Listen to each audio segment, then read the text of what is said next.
السلام عليكم ورحمة الله وبركاته. الحمد لله والصلاة والسلام على رسول الله نبينا محمد وعلى آله وصحبه ومن والاه. أما بعد، baada ya kumhimidi Allah subhanahu wa ta'ala na kuzitaka sala na amani zimfikie Mtume Muhammad sallallahu alayhi wasallam, hakika ndugu zangu katika imani, Waislamu wa maeneo haya Katoma, Masjid Tarbia, tunamuomba Allah subhanahu wa ta'ala atuwafikishe katika kila anachokiridhia na tuthibitishe katika dini yake, kwa sababu wakati tulioanza ni wakati umekwenda sana kwa sababu ya dharura tulioipata barabarani. Lakini tunashukuru sana kwa Waislamu wa maeneo haya kufanya subira mpaka wakati huu, kutuvumilia, pamoja na kuwa kwamba tunavumiliana, lakini jambo la muhimu sana, kwa sababu hili linalofanyika hapa ni dini na lengo sio biashara na mfano wake. Wakati huu tutakumbushana baadhi ya mambo ambayo amekuja nayo Bwana Mtume sallallahu alayhi wasallam, na ambayo Qur'ani imetuelekeza tufate njia hiyo. Tazungumzia kidogo Waislamu wa mwanzo walivyokuwa mpaka kufikia hali ya sasa, kwa ufupi tu, kwa ikhtisari, kwa sababu ya wakati wazungumzaji tuko wawili. Waislamu wa mwanzo kama alivyosema Bwana Mtume sallallahu alaihi wasallam, bada al-islamu ghariban wa sayaudu ghariban kama badaa fatuba lilghuraba. Uislamu huu umeanza hali ya kuwa ni mgeni.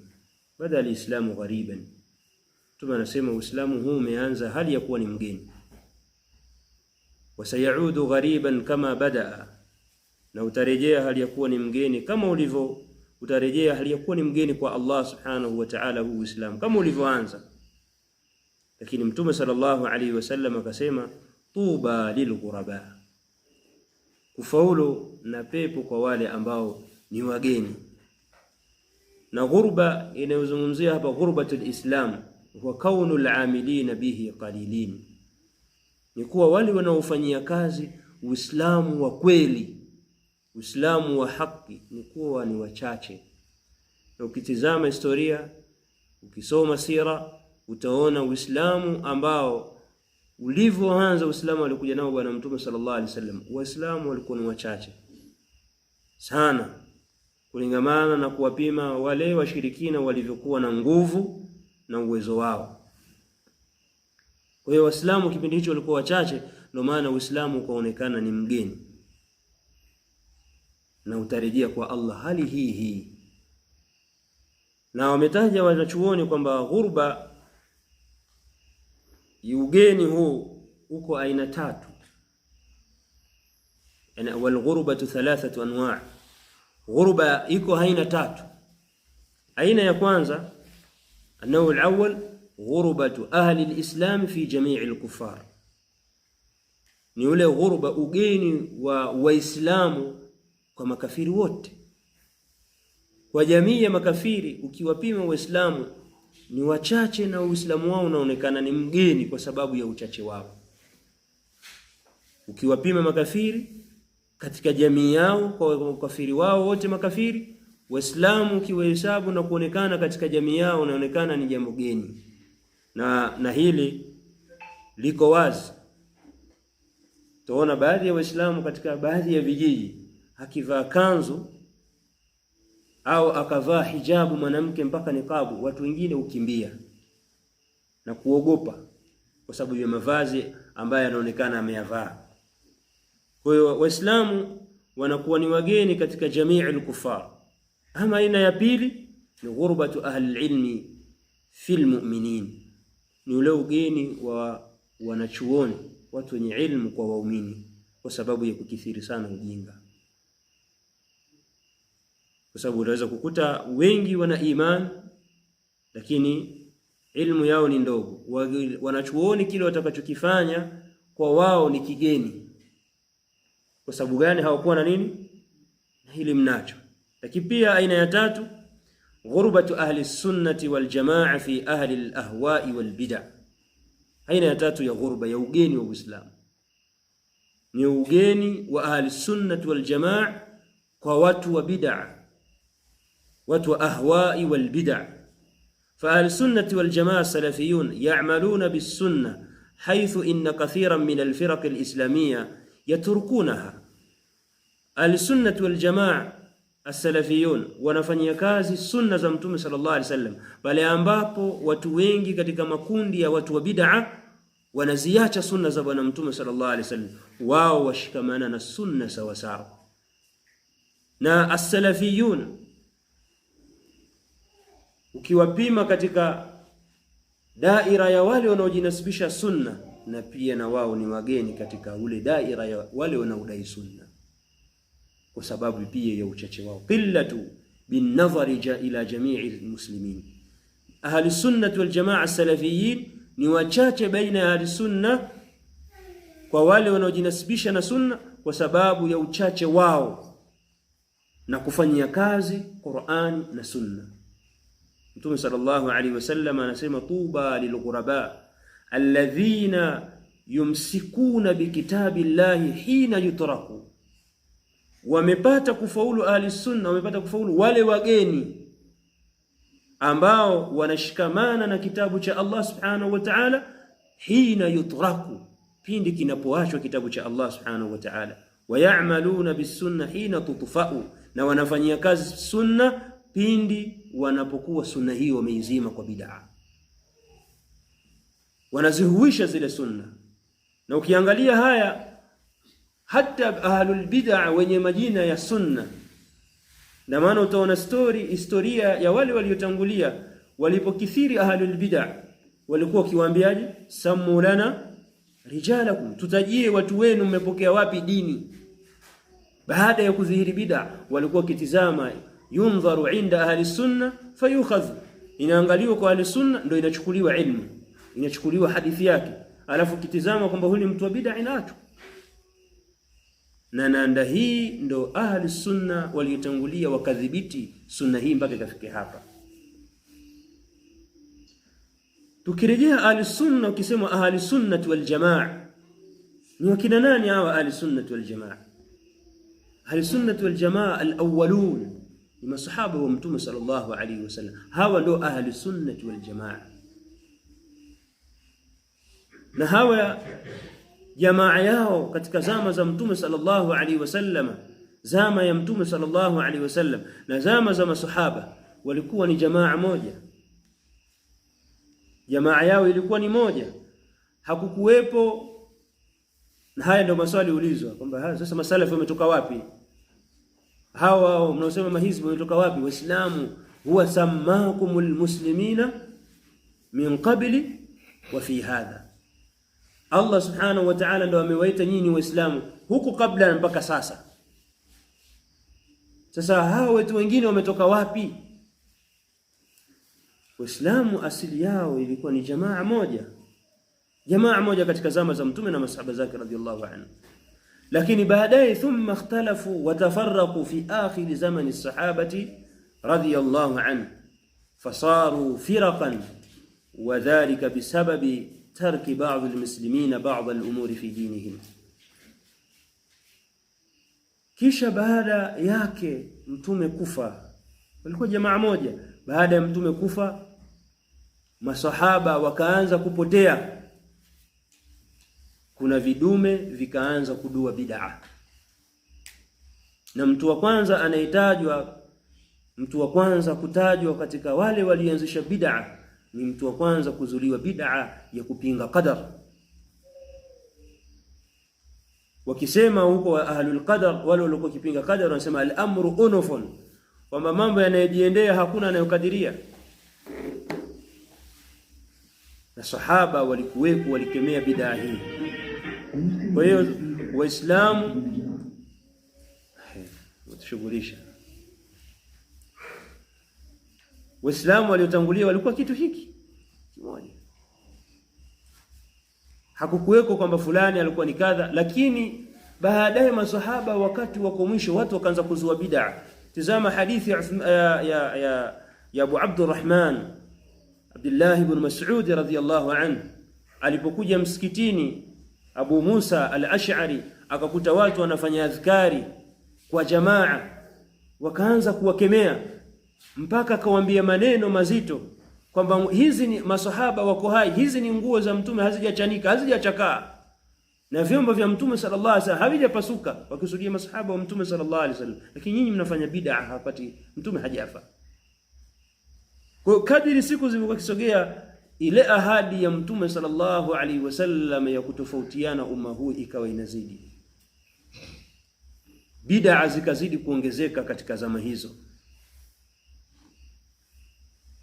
Kisha makundi yakazidi kuongezeka, lakini mwisho katika uhai wa masahaba fasaru firaqan, wakawa makundi. Wadhalika, na hivyo ni kwa sababu, na hivi vipimo utaviona zikidhihiri katika baadhi ya jamii. Sababu ambazo zilipelekea kupatikana makundi na kutofautiana Waislamu wakati ule ni kwa sababu baadhi ya Waislamu waliacha baadhi ya mambo katika dini, waliacha baadhi ya mambo ambayo yanatakikana washikamane kwenye dini, ndio sababu ya kuzuka makundi. Na huu ndio uhalisia.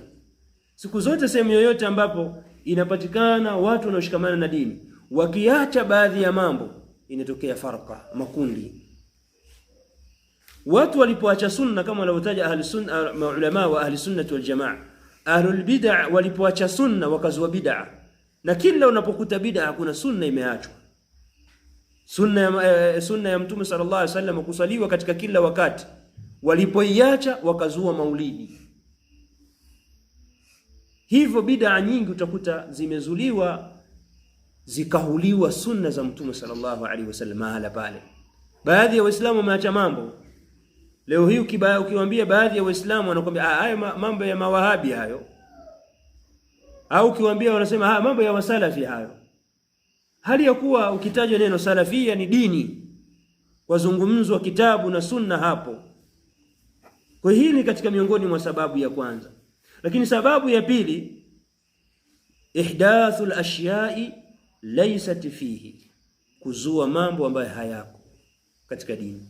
Na Mtume sallallahu alaihi wasallam kila munasaba wa kusimama kuzungumza alikuwa kitahadharisha bid'a, kwa sababu alikuwa kisoma muqaddimatul haja, fa inna kulla muhdathatin bid'a wa kulla bid'atin dhalala wa kulla dhalalatin fi an-nar.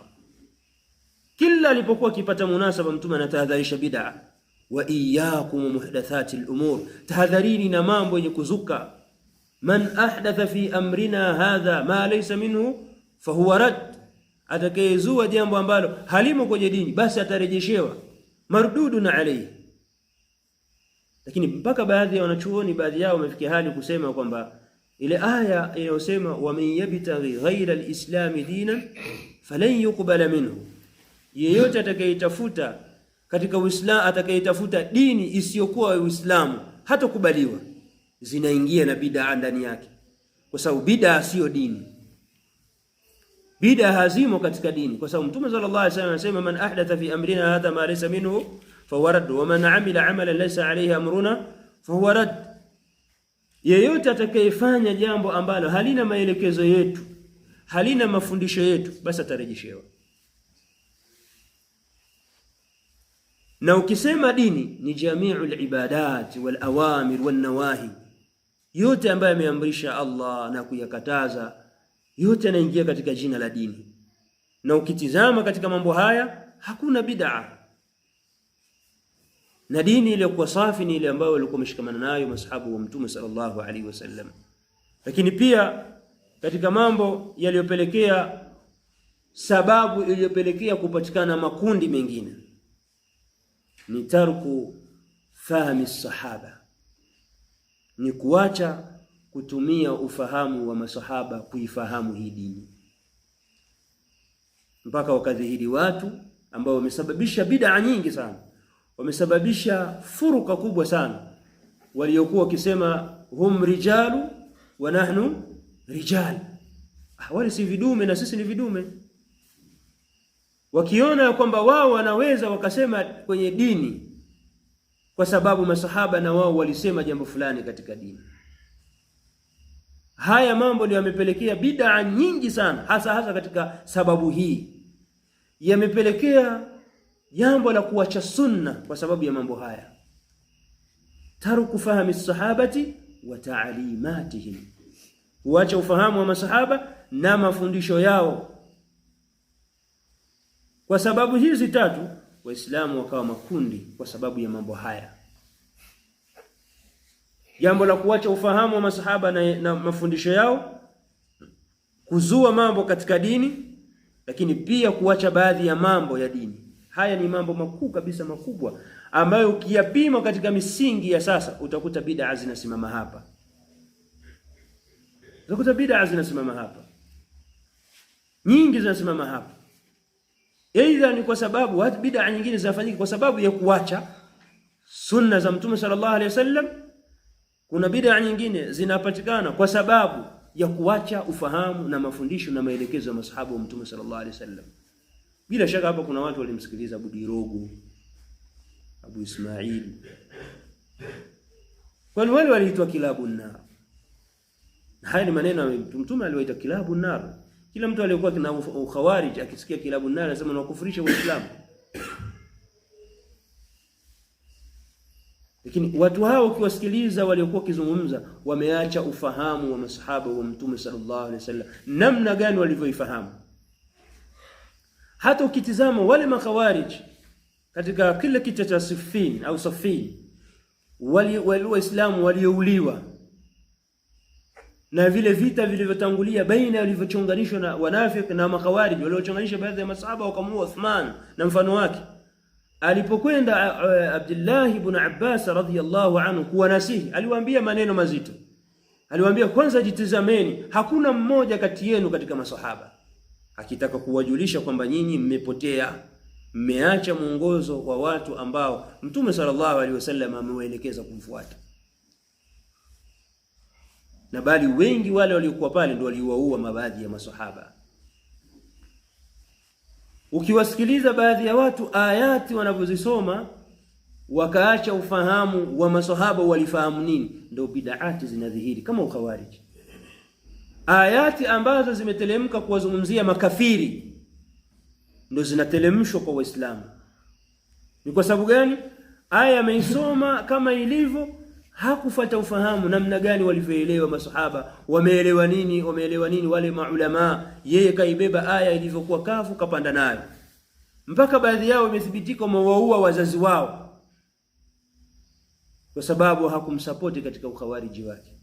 Na hii ni kwa sababu ya kuacha ufahamu wa masahaba. Hii dini imethibitika huko, na Mtume sallallahu alaihi wasallam masahaba aliwaita kwamba wao ndio nyota ya dini yake aliiacha. Watakapoondoka masahaba, atate ummati ma tu'adun, umma utafikiwa yale walioahidiwa, na ni iftiraqul umma. Na haya Mtume sallallahu alaihi wasallam ameyabashiri jambo la kutofautiana katika umma huu na kudhihiri makundi, pindi aliposema sataftariku ummati ala 73 firqa kulluha fi an-nari illa wahida, kwamba umma wake huu utagawanyika makundi 73, yote yataingia motoni isipokuwa kundi moja peke yake. Mtume akawauliza, wa masahaba wakamuuliza Mtume, ma hiya ya Rasulullah, ni kundi gani hiyo ya Rasulullah? Akasema hiya aljamaa, katika riwayat nayo ni jamaa, hiya ma kana ala mithli ma ana alayhi alyawma wa ashabi, ni ile kundi ambalo litakuwa limeshikamana na yale niliyokuwa nayo mimi leo hii na masahaba zangu. Kwa Mtume katika hadithi hii kaeleza na kutolea habari ya kwamba umma wake utagawanyika makundi 73, na kundi moja tu litaokoka na moto wa jahannam.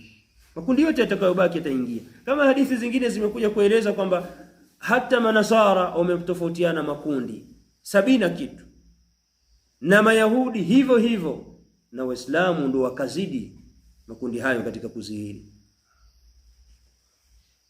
Na kwa sasa makundi yako mengi sana. Na baadhi ya Waislamu wanaweza kadai wakaona kwamba mimi ninatosha kuwa Muislamu tu, niitwe Muhammad basi. Ala ayi tariq? Sasa tushaambiwa umma utatofautiana. Wewe ni njia gani unaipita kuelekea kwa Allah subhanahu wa ta'ala? Na ili salama yako ipatikane, ni uhakiki ibada zako ziendane na kuthibiti kwako katika njia ya wema waliotangulia. Ndio salama yako. Na Allah subhanahu wa ta'ala hii dini ameifunga katika mabwana hawa, ameifunga kwa masahaba wa Mtume sallallahu alaihi wasallam, sisi katika akhirul umma. Ukiona hii aya ambayo Allah subhanahu wa ta'ala anasema, wa man yushaqiqir rasula min ba'di ma tabayyana lahu al-huda wa yattabi' ghayra sabilil mu'minin nuwallihi ma tawalla wa nuslihi jahannama wa sa'at masira. Allah subhanahu wa ta'ala aya hii maulama wameiweka katika adilla zenye kuonyesha ulazima wa kuwafuata njia ya masahaba, wala sio jambo la khiari. Sio jambo la khiari kwamba mimi naweza nikajichagulia nikawa mwanaharakati, nikajichagulia mimi nikawa tablighi, mimi nikajichagulia nikawa Muislamu poa, nafuata nisifuate. Basi jambo ni jambo la lazima. Allah anasema man yushaqiqir rasula, bimaana man yuaniduhu wa yukhalifuhu, yeyote atakayempinga bwana mtume akaenda kinyume na bwana mtume sallallahu alaihi wasallam. ومن يشاقق الرسول من بعد ما تبين له الهدى, baada ya kubainikiwa uongofu umekubainikia kwamba hii ni sunna ya mtume, ukaikhalifu, kisha mtume Allah akasema wayattabi' ghayra sabilil mu'minin, na akafuata njia isiyo ya waumini, nuwallihi ma tawalla, tutamuelekeza huku tunapomuelekeza anapoelekea, wa nuslihi jahannam wa sa'at masira. Al-Imam as-Sa'di rahimahullah ta'ala katika tafsiri yake ametaja hapa kwamba kuna adhabu mara mbili, fi dunya wal akhirah, duniani na kisha akhirah. Duniani hapa nuwallihi ma tawalla, akasema naturukuhu wa makhtarahu li nafsihi, tutamuacha na kile alichojichagulia nafsi yake.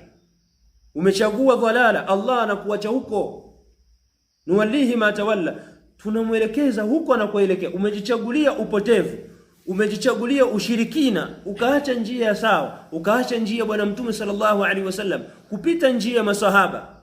Kwa sababu unapotajwa waumini wa kwanza ni kina nani? Haya zimefasiri as-sabiquna al-awwaluna min al-muhajirin wal ansar. Hawa ndio waislamu wa kwanza, waumini wa kwanza kumwamini bwana mtume sallallahu alaihi wasallam. Ayati zinatafsiriana zenyewe kwa zenyewe. Wale wa mwanzo waliotangulia katika muhajirina na ansar, hawa ndio waumini ambao wanaozingatiwa hapa. Yeyote atakayekwenda kinyume na njia yao, basi amejichagulia dhalala na maangamivu.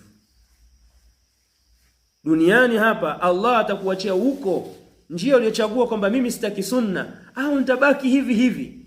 Allah anakuacha huko huko ulipochagua. Alafu siku ya kiyama utakapokuja, wa nuslihi jahannama, tutamuingiza katika moto wa jahannam. Mtu anaweza kadhani kwamba Uislamu bwana mimi nionao siwezi kukaa motoni. Hapa mtu atakayeacha njia bwana mtume sallallahu alaihi wasallam, akaacha njia masahaba ambayo ni salafu salih, salama yako ya kuingia motoni ni ndogo sana. Kwa sababu kinyume na njia hiyo ni motoni.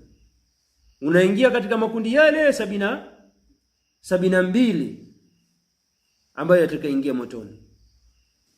Na hapa salama yako ili ipatikane ni kuhakiki sisi tunakaa chini na kuisoma hawa masahaba ni wakina nani, njia yao inafananaje, njia yao imekaa vipi, kwa hitaji elimu. Kwa sababu salama yetu tutaipata katika kuisoma dini ya Allah subhanahu wa ta'ala.